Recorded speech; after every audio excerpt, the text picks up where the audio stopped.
Ladies and gentlemen, this is the main event of the evening. Hold one, Andre. You're not good at this. Get out. Let me tell you a personal story about Vince McMahon. You just made the list. Oh my God. Sorry, no speak English. Dummy. Goodbye and good night. Hold two, on bar.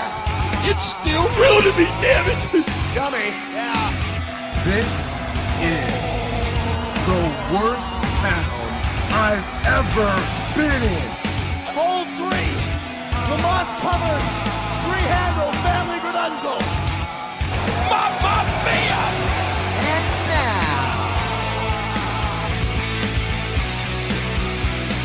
Unchained.media presents the B Plus Podcast with your host, Greg Unchained. It's me, Austin. It was me all along, Austin. Number 4, Armbar. I will never retire. I still got 200 more. I got 200 more holes to list. All right, ladies and gentlemen, welcome to the B Plus Podcast. I am your host, Greg Unchained. Today is Wednesday. You know what that means. It's time for a bonus episode. Today we're going to be taking a look at Iron Fist Pro Genesis, the first ever Iron Fist Pro show that took place this last weekend in Adelaide. It was Friday night that this one went down, and it was honestly one of the best wrestling shows I've been to live. I mean, I've been to quite a few, and this is definitely way up there. The crowd was not as big as I would have hoped for this show, because I was very amped up leading into it. You guys would, if you're paying attention to the podcast, to the Facebook, to the website, to any of the avenues that I work with, you would know that I was very excited for this show right from the second they announced. I mean, they announced their name, and Big Boy Mikey got real excited. He's like, it's Iron Fist, man. It's King of the Iron Fist, man. It's Tekken. And I was like, okay, yeah, cool. It's got a cool name. It's definitely got a cool name. Let's pull back a little. Let's see what happens. And then they announced Jonah Rock versus Hideki Suzuki. It was the first announcement they made, their first match. And I was like, okay, I'm pretty much on board. Like, that's insane. Hideki Suzuki, obviously the last disciple of Billy Robinson, the catch wrestling king. And to have him come down and go against the big man Jonah Rock, it was kind of like it's a dream match. You know, it's amazing. Who are these guys? And so we got in touch and we talked to the Iron Fist promoter a lot. He let us in with we were breaking news and all that sort of stuff. So we have developed a bit of a relationship there with the Iron Fist Pro promoter, but no more than anyone else, just in terms of we talk to him to see what's going on and to see what we can talk about on the podcast and what have you. And he's always been really helpful with any information that we need with regards to that. He came on, did a preview show where we talked about all the matchups that were happening. And we've sat down to talk with him post the show, just to get a little post-show thoughts. So let's cut across to that right now. And this is Aiden, once again, from Iron Fist Pro Wrestling. Aiden, how are you, man? I'm good, thank you. How are you going, bro? Yeah, I'm really good. I'm really good. It's a very hot day today. Oh, tell me about it. I just came home from Massive Drive. Yeah, I'm like locked in my little office. I just had to shut the fan off because obviously you don't want that sound and the recording and all that sort of stuff. Yeah, And, I just did the same. It's okay. Yeah. So by the time we finish, I'm gonna be sweating like a stuck pig. But Iron Fist Pro Genesis, the first show has come and gone. How are you feeling? Good, man, good. The quality of the show was absolutely amazing. Like, everyone delivered. Just from your feedback and everyone else's feedback, it was a really good show.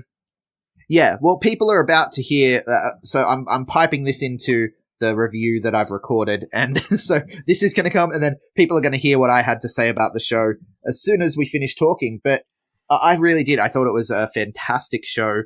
I mentioned in my review that the crowd was a little underwhelming. I was hoping to be sitting there with at least 150 or so people, and it looked like less than that to me. What was the final number?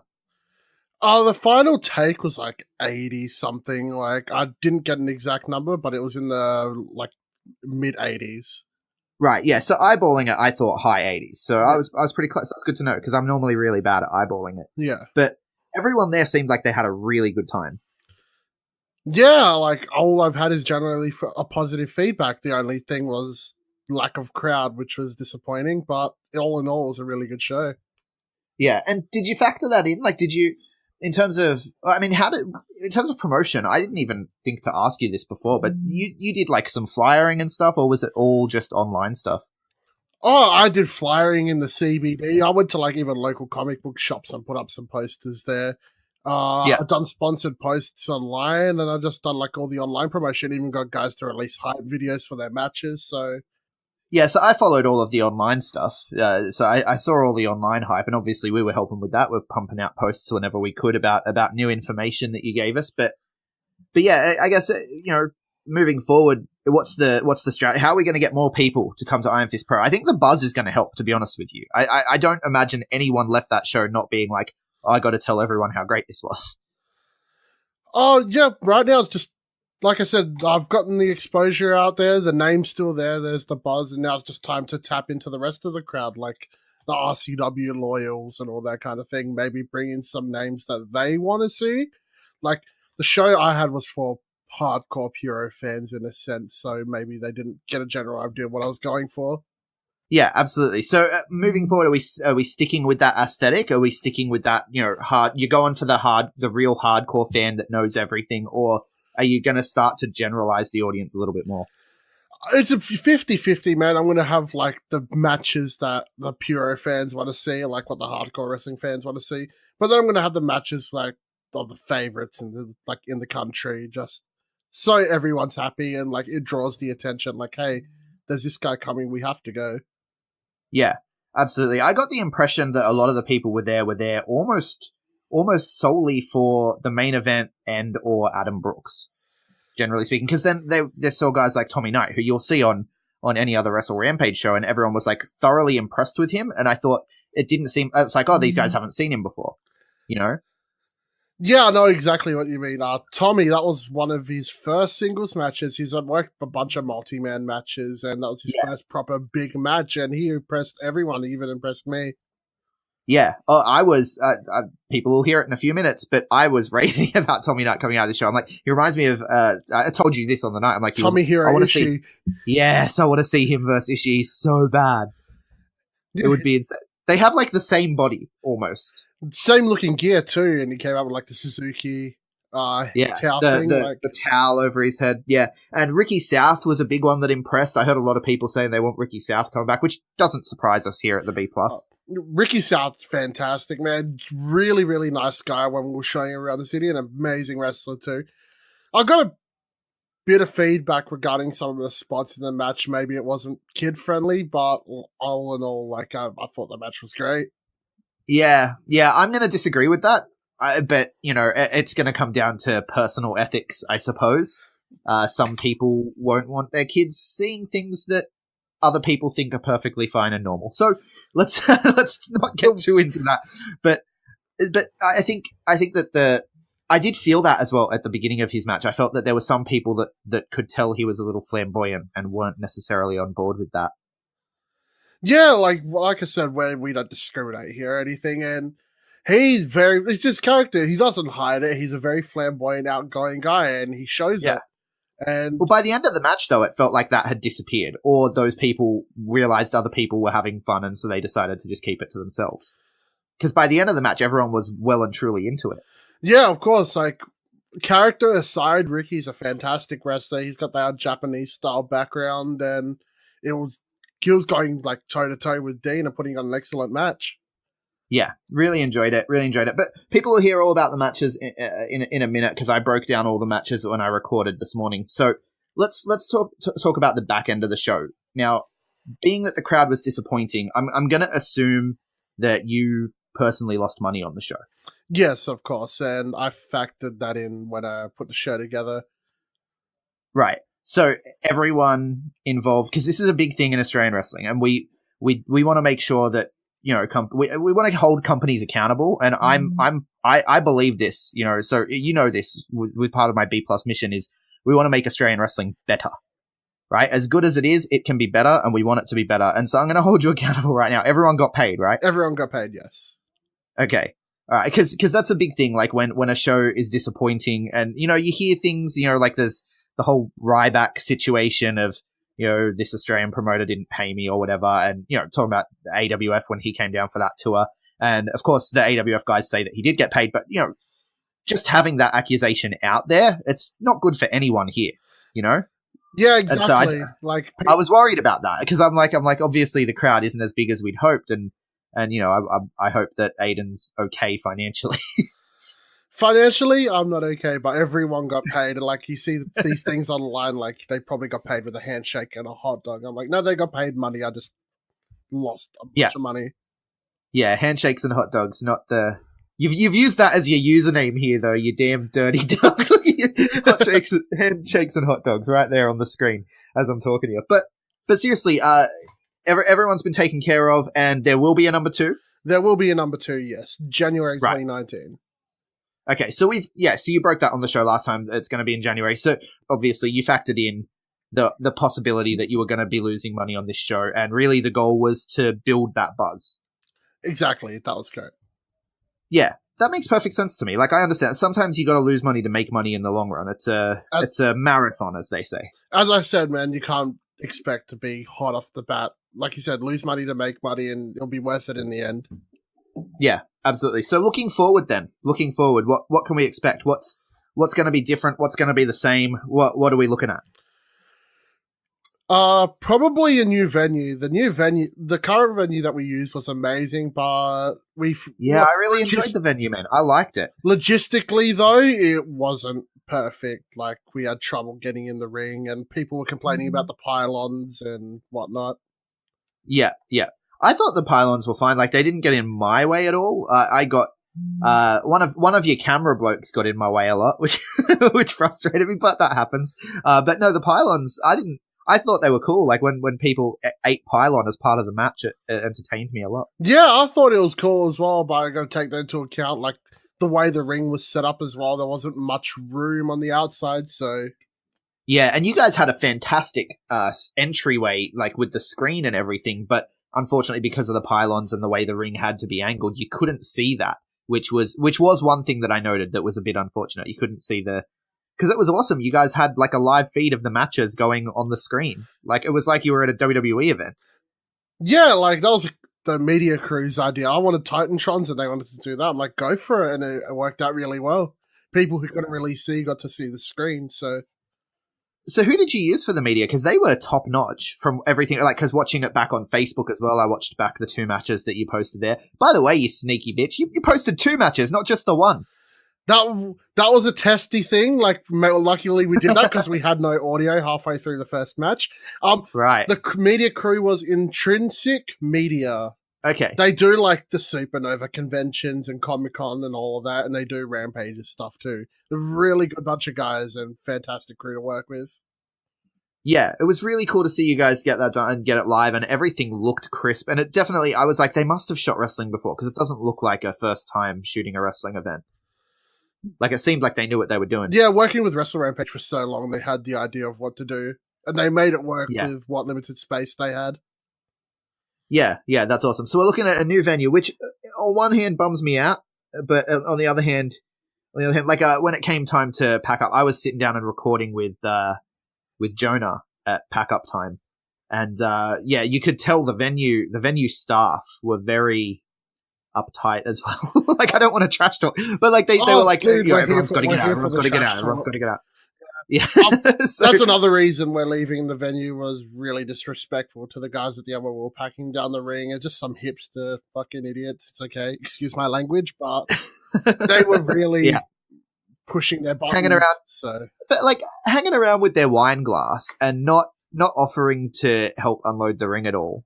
Like, I mean, I was sitting around with the laptop. I was writing my review while I was waiting for Jonah to shower and everything so I could interview. And as someone walked past, I said, like, oh, do you guys need a hand at all? He was like, nah. But from what I gathered, those guys didn't even offer. They just stood around drinking their wine and being like, oh, why aren't these people leaving yet? And it was like, well, I mean, come on. So my interview with Jonah, we kept it a little bit short. People are going to hear that after they hear my thoughts on the show. We had to keep it a bit short because we had to get out of the venue. Yeah, like, that's all they were doing. They were just nagging, telling everyone to get out. And that's disappointing. Like, you would think, like, offer to help or at least be a little bit understanding that, you've got this giant ring that you need to get out and stuff. I don't know. I don't know. Where are you looking at? Have you got any ideas for a new venue? I'm thinking Adelaide Unibar. Okay. That's Yeah. a cool little venue. Thinking there, or I'll have a look around, see what else we have. But that's the first venue off the top of my head that I want to have a look at. Right. Cool. So we're looking at January for the next show. We're looking at a new venue. Obviously, you're committed to showing the best Australia has to offer. Yep. So we'll be bringing in more interstate talents. Can we expect another international? Yes, hopefully. Like I said, logistically, we have to make it work, but I'm hoping we can get someone over here. Right. Schedules permitting. Yeah. Because January, I know you and I, we're big fans of the Japanese wrestling scene, and January is very busy for the Japanese pro wrestling scene. So I don't know who you're going to be able to get from over there. Yeah, like you have Wrestle Kingdom and everything surrounding it in January, so we'll see what we can get. I'm thinking more towards the US, not Japanese at this current point in time. Maybe Okay. even the UK. So we'll Right. see who we can get. Right. So people should keep an eye posted on the bplus.com. We'll be reporting on anything else that comes up. Keep an eye on the Facebook for Iron Fist Pro. Where can people find you, man? Iron Fist Pro OCE on Twitter, Iron Fist Pro Australia on Instagram, and Iron Fist Pro OCE on Facebook. Awesome. Thanks a lot for joining us again, mate. Thanks again for having me, bro. So there you have it. Big thanks again to Aiden for sitting down with us for a few minutes to talk about, his experience running his first show and what we can expect moving forward. Very exciting stuff. Thanks a lot for sitting down with us again, Aiden. Now let's get on with what actually happened at the show. Full disclosure, I did work with them on the night. I ran the Twitter. So if you go and look at the Iron Fist Pro Twitter from the night, when I got there, Aiden was just like, "Hey man, would you mind running the Twitter?" And I was like, "My phone's on 20% battery, but I'll do what I can." And so we started out the night really hot, like tweeting 3 or 4 tweets per match sometimes, and then by the intermission, I was on 3% battery. I made it through the last 2 matches with only 1% battery, and I just managed to get that last tweet out there as the show closed before my phone died. So I was running the Twitter for Iron Fist Pro. I wasn't paid or anything. All of my opinions that I have here are my own. Nothing has influenced it other than the fact that I had a really good time. It was honestly, for a first show for a company, I would consider it a raging success. Like I said, the crowd was a little bit smaller than you would hope for. I was hoping that I'd be sitting there with at least 150 or so other people. I think it was closer to the 100 mark, around the 80, 90. I eyeballed it as somewhere in the high 80s for the crowd number. I'm notoriously bad with eyeballing it though, so I don't know. It was definitely more people than were at the BCW Extreme Battle Tour. I know that much. It was a bigger crowd than that, and a more vocal crowd too. I did rewatch the Adam Brooks and AJ Istria match and the Hideki Suzuki Jonah Rock main event on the Facebook, because those 2 matches are available on Facebook, so get on there to check them out for sure. You can check out those matches. The crowd was more vocal. Like, when I was there live, the crowd seemed more vocal than it comes across on the tape. So I don't know if maybe they need better situations with miking the crowd, which, I mean, you're talking about a small local indie, so I'm not familiar with how any of that stuff works. So I have no idea whether they did mic the crowd, whether most do, whether you don't, whether it's just the crowd needed to be even louder. But there live, the crowd definitely felt like it had energy. There was a real vibe about the show. Everyone was excited to be there for the first show. The show started off with a fatal 4-way: Nick Goldfuss, Tyler Trench, Robbie Hart, and Rat Daddy. It was very entertaining. Rat Daddy definitely stands out. He's incredibly charismatic. I talked about it with Aiden. His gimmick is, we're not sure if he's some kind of gangster rat. He's like a pimp, but he's a rat. But he's a gangster. He wears the fur coat situation, and yeah, he's very entertaining. It was quite one of the best lines of the night, for me at least. Most of the crowd didn't hear it because it was just sort of isolated to my side, but he'd suffered a bit of a beatdown at ringside at the hands of Robbie Hart, and Robbie Hart rolled back into the ring to turn his attention to Tyler Trench, and Rat Daddy was slumped against the barricade, the barricade that holds the crowd back. One of the crowd members was talking to him, and he asked the crowd member if he had any cheese. He's like, "Do you have any cheese?" It was one of the most random things, but it's those little things about wrestling. I find it highly entertaining. It was very entertaining to me that he would the cheese would replenish him. I hope work that into a match, Rat Daddy. Next time you're getting beaten down, crawl to the corner, eat a piece of cheese, and hulk up. That would be amazing. That's an amazing spot. I think I saw Mr. Juicy do that once with a bucket of KFC chicken. You could do it with cheese. It would be hilarious. Ultimately, I'm getting way away from it. All four men got in some offense, and Robbie Hart ends up hitting the mist on, I think it was on Golfus, but then got super kicked off the pin by Rat Daddy, who picks up the victory for himself. Kind of a little bit cheeky stealing the win there from Robbie Hart. I imagine something might come from that around show 2. But yeah, Rat Daddy goes down as the first winner in Iron Fist Pro history. The first man to pick up a pin or a submission in an Iron Fist Pro ring, which, 10 years from now, when Iron Fist Pro is the biggest thing in Australian wrestling, it's gonna be an important accolade. I'm just blowing gas up their ass at this point. Dean Valenti versus Ricky South. Now, this was, as far as I know, this was Ricky South's first time in South Australia, and he definitely made an impression. He got the crowd on side by the end. In the beginning, some of the crowd members were a bit standoffish with his flamboyance. You could tell. You could really tell they were put off by the flamboyance, but he definitely got everyone on board. They did a kiss spot in the middle of the match where they'd go back and forth. When in a strong style type match where you go back and forth with the forearms, big forearm, oh, then the other guy fires up, big forearm, oh, then they stand there head to head. They did that, but with kisses. They'd ramp up and then they'd mwah. One of those things, you have to see it. You have to see it, but it was a brilliant spot. It was very entertaining. Ricky South definitely has the best kiss in the business. I tweeted that at the time, and I stand by it. There was some great banter in this match. Someone in the crowd yelled out, "Kiss him harder," when we only got a 2 count after the kiss exchanges. He was like, "Kiss him harder." And Ricky South was like, "I don't know if I can get any harder," which elicited a bit of a laugh from the crowd. Everyone had a real good time with this match. Definitely a great first impression for Ricky South. And Dean Valenti is brilliant. Everyone I've seen get in the ring with Dean Valenti comes out looking fantastic. And that's what you want, right? We want to make sure everyone looks good. So quite often when I talk about Dean Valenti matches, I'll end up talking about how, so with the Fatal 4-Way, I talk about how great Joni May looked, how she was such a great underdog. But you didn't have that without Dean Valenti hitting her in the face and shouting, "Feminism," right? This is at the Wrestle Rampage Domination show.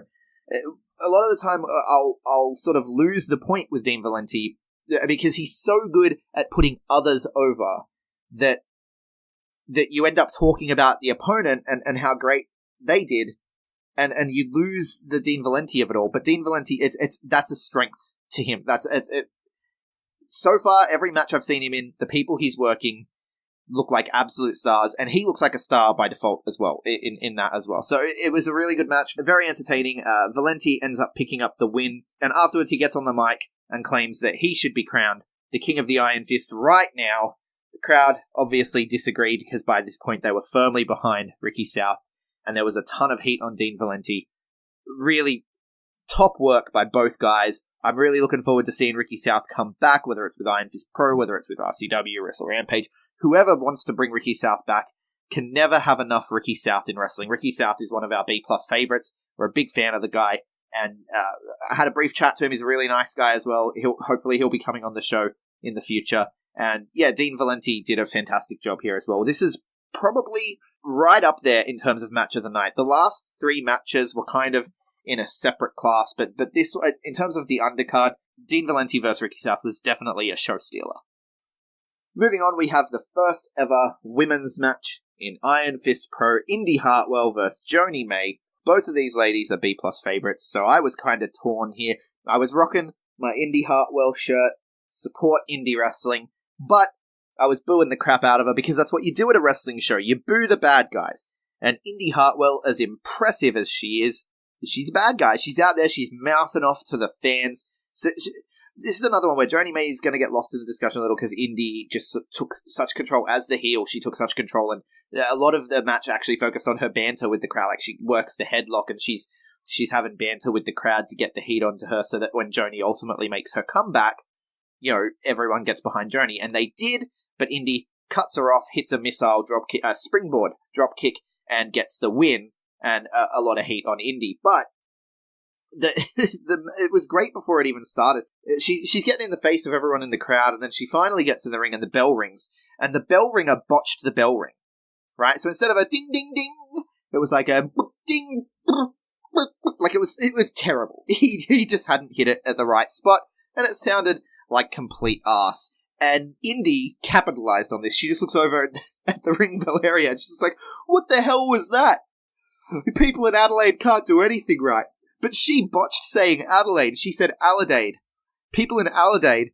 And the crowd gave her so much crap for calling it Aladade, and they start the Adelaide chant. And they had to be out there for 3-4 minutes before the match even got started, just with the way she was going back and forth with the crowd, just, you know, yelling at people about how they, you know, where's your championship? Where's your championship? You know, just really getting, she actually came to ringside and got right in the fans' faces. It was very entertaining. And as I said, ultimately, Joni May, you know, fires up for the comeback, gets cut off, hits with the springboard drop kick and loses the match. And the crowd were quite angry. Then we get the last match before intermission, and this was supposed to be Tommy Knight versus Davis Storm, which was a match that I was very, very excited for.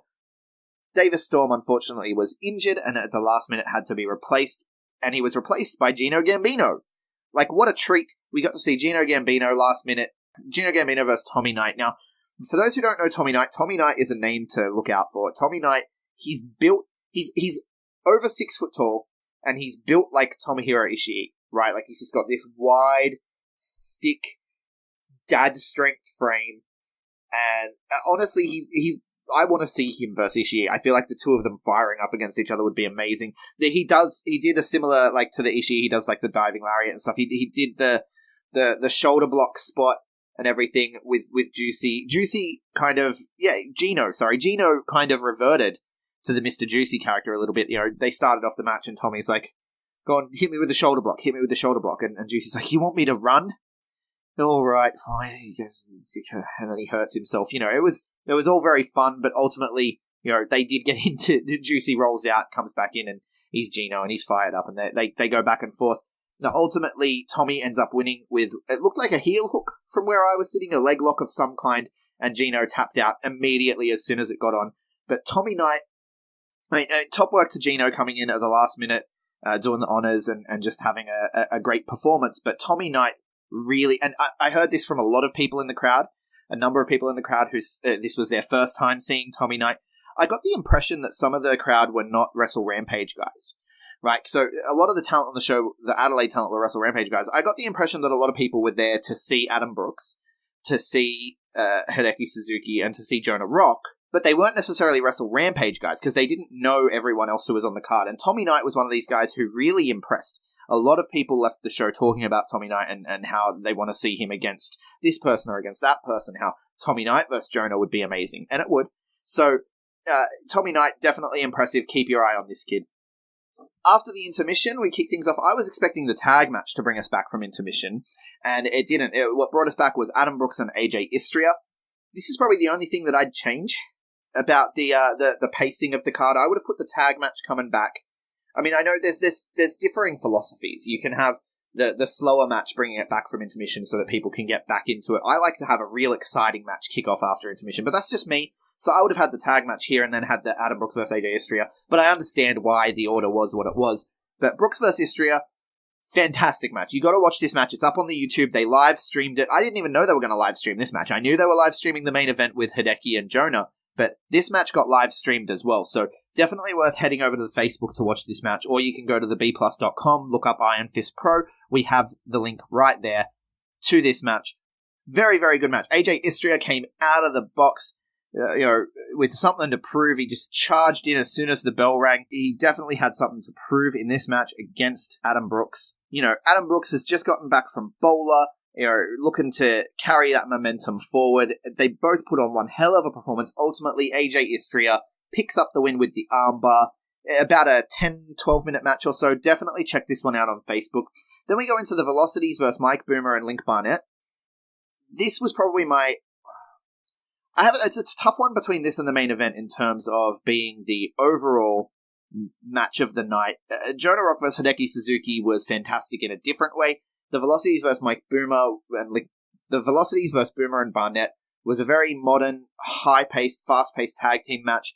We got a little bit confused partway through the match because when things break, when your tag match, when you get to the breakdown and sort of everyone comes in, it felt like the ref didn't really gain control, where you need a ref to take control there because we had no idea who was legal. At one point there were chants of who is legal. because we had no idea who was legal. We had no idea who could or couldn't win the match. I don't know if the ref even knew, but ultimately the match was chaotic, but very entertaining. There was one spot... I feel like they couldn't fly as much as they wanted to because of the roof. The roof was quite low. Like, there was a point where, where Boomer and Barnett got Paris De Silva up in a suplex. Not a superplex, just a suplex in the middle of the ring. And his feet were touching the roof. So, that shows the limitations of the space that they had. But they really did a fantastic job. Were all over the place. Men were flying every which way. People were down. A fantastic double team offense that the Velocities are second to none at. It was just a really, really fun match. The only downside was the ref lost control and the crowd were confused sometimes as to who was legal and who wasn't. Action-wise, it was fantastic. All 4 men left the mark, and a lot of people were saying that they stole the show. I'm one of those people. They definitely stole the show for me, the main event notwithstanding. Ultimately, though, the Velocities did pick up the win, got the W with a sweeping leg and high kick combination on, I think it was on Boomer, but I can't recall. Like, we're talking a number of days ago now, so I should have written it down. I didn't. I apologize. But the Velocities pick up the win. And then we get the main event, which I get the impression a lot of people were there almost solely for this main event match. And to me, it seemed like everyone was very, very invested in the match. It doesn't come across that way on tape. When you watch it on tape, it sounds almost like the crowd's dead. I don't know if that's because of the way it was shot, the way it was filmed, or if just being there, it felt different. If that makes sense. And everyone, from what I could tell, everyone was focused intensely on what was going on in this match. It started out with an absolute clinic, just catch wrestling, back and forth, trading holds, trading escapes, and that sort of thing. Very evenly matched. They end up going to the outside. Hideki breaks open the barricade. They brawl out into the crowd.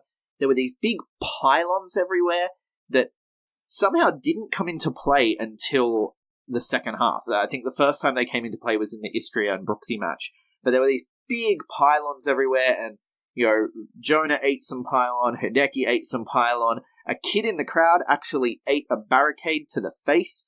When Hideki grabbed one of the barricades, the kid was moving out of the way, and it copped him on the nose as he went past. After the show, though, Hideki was brilliant. He went straight over to this kid. Like, as soon as they left the ring, he didn't go backstage or anything. He went straight out into the crowd, found this kid, apologized to him. His manager went and got the kid a shirt. Like, Hideki wasn't even selling shirts, but he must have grabbed one of his shirts to give to the kid.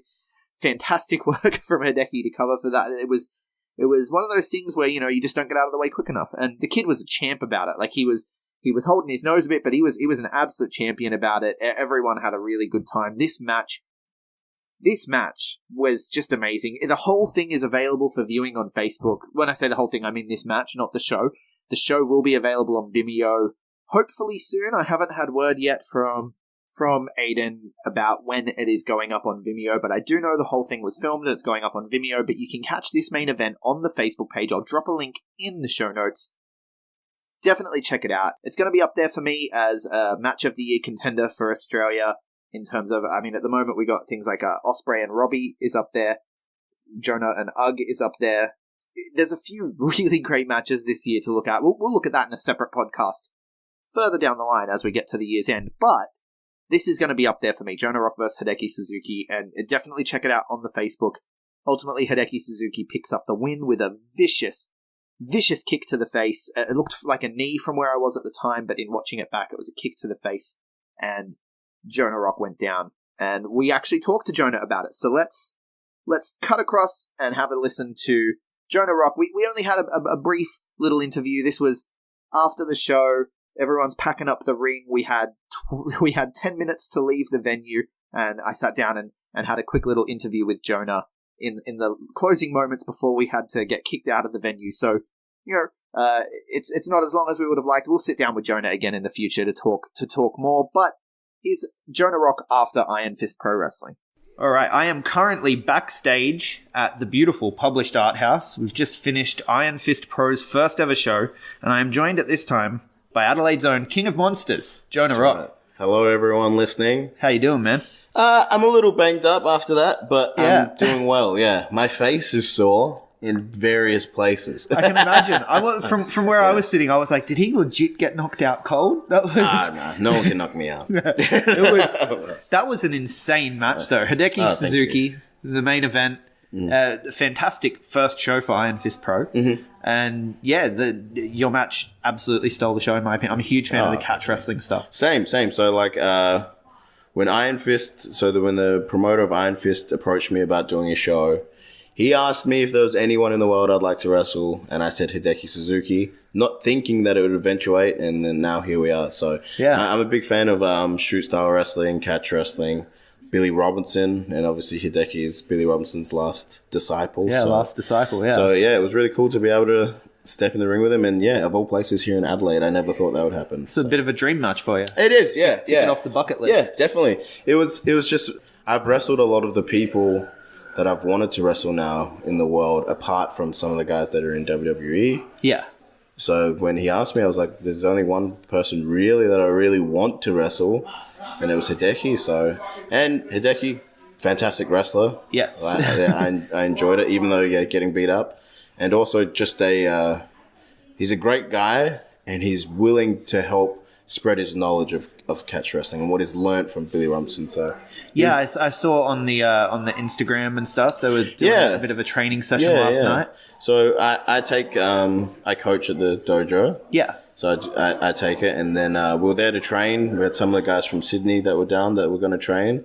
And then Hideki wanted to come and visit the dojo, so he did. And then he's like, "Can I teach?" And I was like, "Of course." Right. So we're talking about. When are people So going to get he this offered before? to teach. It wasn't like a set up seminar or anything like that. No. What a legend! Like I picked up that he was a great guy after the show because he's gone around taking photos with everyone. As soon as he takes a photo, he takes them to the merch stand. It's like, no, you buy something. You buy something. He was really pushing it. Like, Yeah. It helped some of the guys. Some of the guys got some extra sales. People bought some shirts and some 8x10s. He wasn't even selling any merch. So he was helping everyone else out. So. He did give a shirt to the kid. Yeah. I guess we didn't need to mention that. Well, I don't know if the camera picked it up, so I think it did. I heard from the cameraman that like he looked shocked after he hit the kid in the face. So. Yeah, well, that kid was. I didn't see because I was on the ground. Brawling into the crowd. These are the risks we take when we come to these shows. Yeah. That kid was an absolute champion. Though. Yeah. He was toughest guy in the room. No offense. No, probably. He probably got hit in the face harder than I did.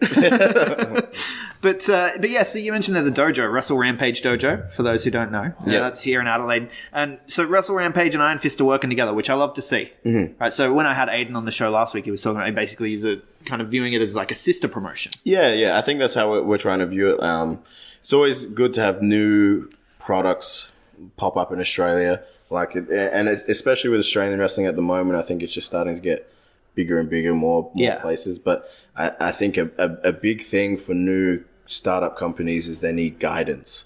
So what Wrestle Rampage wanted to do was to help guide him with how to do shows and how to do certain things, and then hopefully eventually he'll be on his own 2 feet, and we'll still work together. But like it'd be good to have a whole other promotion that more guys can wrestle at. Absolutely. Well, that's the thing, right? I'm all about that, like growing the scene and working together, of course, all that sort of stuff. So that's going to bring me into a question. I had a bit of a rant on the show last week. Yep. Because I know the Wrestle Rampage show that's coming up is running on the same date as the Riot City Rumble. Yep. And I don't know. I'm torn. Like, I don't know where to go because we've got Kyle Fletcher on one show, we've got Matty Wahlberg on the other, we've got Charlie Evans on one show, we've got it was Gavin McGavin on the other. So when there's interstate guys coming in, I get like to see the shows running against each other. It tears me up. It's hard, yeah. I always Wrestle Rampage have always tried to book around other places. Like sometimes you can't avoid it. Yeah. But the way that we've done our schedule is ICW usually has their stuff planned in advance the month. We checked all the dates. They were the weekend after, I believe, so we booked the weekend before. Yeah. And then they changed the date. So there's not much we can do about it. Obviously, I'm going to push the Wrestle Rampage show as much as possible. Yeah. But, it's hard for fans, and I think it's silly. It's silly to run on the same night. They could have done a Friday night. Yeah. We've done Sunday afternoons before. Yeah. Yeah, it's hard when we're already booked in to change our date. So, but yeah, it's bad for fans because both companies are now going to lose out. Yeah, well, that's the thing that I said when I was very emotional because I'd just seen it. I just realized that they were on the same date because I thought that the Rumble was on a different date, and when I realized it, I was like, oh no, I have to either miss Kyle Fletcher's returning to Australia or I have to miss Gavin McGavin, who I haven't gotten to see live. Who I really like Gavin McGavin's work. So, and that's the thing to me is for the talent. It's cutting the eyes that get to see him. So, but that's enough about that. I will say though, Wrestle Rampage, Kyle Fletcher, Charlie Evans, great wrestlers. They're actually going back overseas in the following week. Yeah, you might see Gavin McGavin and stuff back again. So yeah, I would come to Wrestle Rampage. Yeah. Well, there you have it, folks. The pitch from the man himself. So, I guess you've just come back as well from overseas. Speaking of overseas, you were over in Bola. That's right. Yeah. How was that? It was incredible. So like. This is the second bowler I've done. Yeah. Reseda, the famous Reseda venue that PWG always ran, is incredible atmosphere, but it's a small venue. So it only fits maybe 300 people. Again, great for wrestling, but now in the new venue they're in, which is in downtown LA, they fit 700 people. It's amazing atmosphere. It's massive, and then just 3 days of crazy wrestling is insane. And I can't wait for it to drop on video. This year's especially. Definitely night 2, night 3 were really good. And the final, I think, was one of the best finals I've ever seen. So right. Yeah. Yeah. And who ended up making this final? Was Shingo, Jeff Cobb, and Bandito. Right. Yeah. Yeah. And obviously, Cobb is always great. Shingo's great. And Shingo's one of those guys, obviously, with the boom of New Japan, people are sort of forgetting about some of the other talent that's in Japan. Yeah. And I think once he was there on that weekend, people realized, oh, wait, Shingo's one of the best in the world at the moment. Yeah, absolutely. And Bandito, I think, is the next big thing. Yeah. Yeah, I'd be surprised if he isn't somewhere. Yeah, a lot of people were talking about him after All In and now Bola when that drops, I think. If he's not, in a big... I mean, he does big companies in Mexico, but, if he's not in a New Japan or even WWE in the next 6 months, I'd be very surprised. Yeah. Absolutely. And what about yourself? You're killing it everywhere you go. You're over in Europe doing WXW. I've seen you pop up on Rev Pro with Brooksy, who was here tonight as well. Yeah, of course. And he was in Bola as well. Yeah, he was. Yeah. What's next for King of Monsters? So I'm pretty much booked out the rest of the year here back home, which is good. Yeah. I get to be home a little bit more. So the next 2.5 months, I'm wrestling every weekend. And then in December, I'm going to take 2 weeks off. And then in 2019, I don't know what I'm going to do yet. So I'm going to do something, but I don't know what it is yet. Right. So wide open. Yeah. Wide open. Yeah. I don't know. I'd like to go back to Japan again. The UK scene was great. I loved wrestling over there. So maybe there or maybe even in the States. It just depends what happens. We'll see in the next few months. What happens for me. Right, so we'll have to keep our eyes out. Yeah, definitely. Yeah, we'll be watching. And something else we'll be watching next weekend, man. It's the biggest weekend in Australian wrestling, I think. It is, yeah. WWE are coming down, that company. They're doing their doing thing. A small show in Melbourne. Yeah, just a little one, just 60,000 odd people. Yeah, I know. Wow. But also Melbourne City Wrestling, New Horizons, Wrestle Rock, Wrestle Brunch. We've been calling it our WrestleMania weekend. It is, to me, I think it definitely is. I was surprised that more companies didn't try to run Friday afternoon before the MCW or even Sunday. After the Wrestle Brunch or even the Sunday, yeah. But obviously it's going to be good for MCW to have, more wrestling fans in town. Yeah. And I've seen people go, oh, wait, there's another wrestling show before the WWE show. Let's go check it out. So I'm expecting it to be a big show. But also having the WWE here with such a big card like that, I think is great for Australian wrestling. It's only going to help everywhere else. Yeah. I'm surprised they didn't announce a tryout or anything. No, they didn't. I was fully expecting it. No. I think they have their eyes on everything, though. Oh, I'm sure MCW, that show will be getting watched by eyes. And, people don't realize WWE are watching our product. They're watching...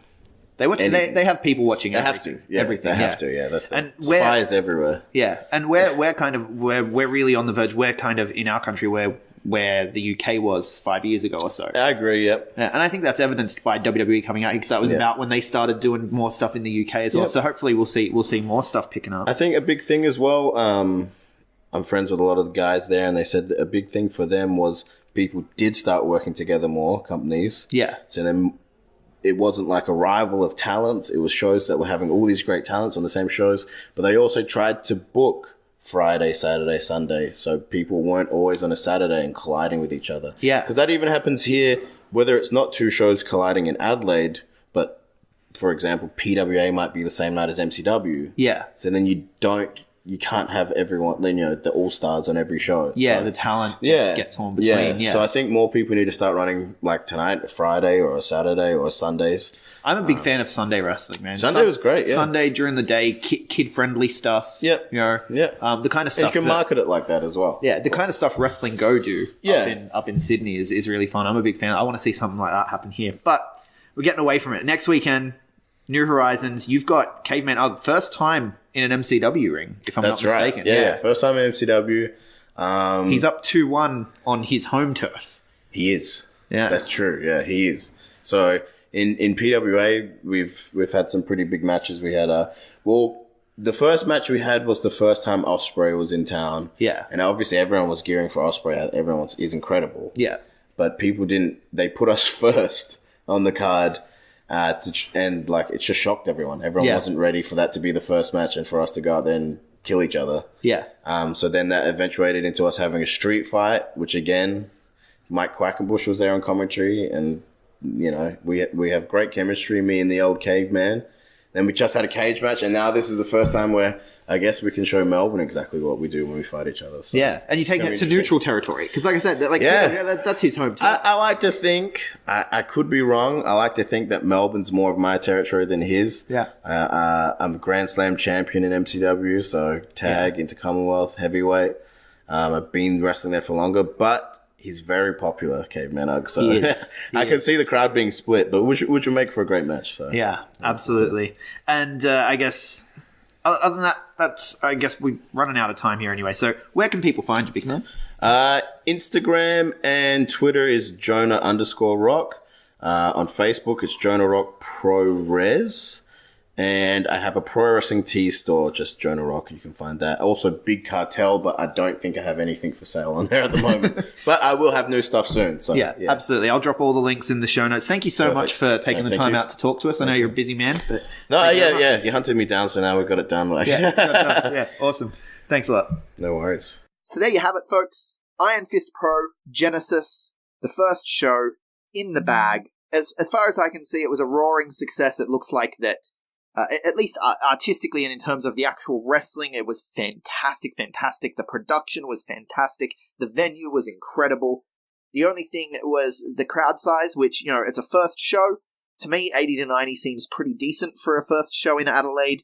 I think that, Aiden would have taken some losses on it, but, moving forward, we hope to grow that. I'm going to be spreading the word as I have about Iron Fist because I believe in the vision. I believe in the talent. Aiden and I have a lot of similar tastes when it comes to wrestling talent that we enjoy watching, so I'm very much looking forward to what the future holds for Iron Fist Pro. Keep your eyes on the bplus.com, the B Plus Wrestling, the B Plus Wrestle, wherever you find us. Keep your eyes on it because we will be covering Iron Fist Pro as it moves forward.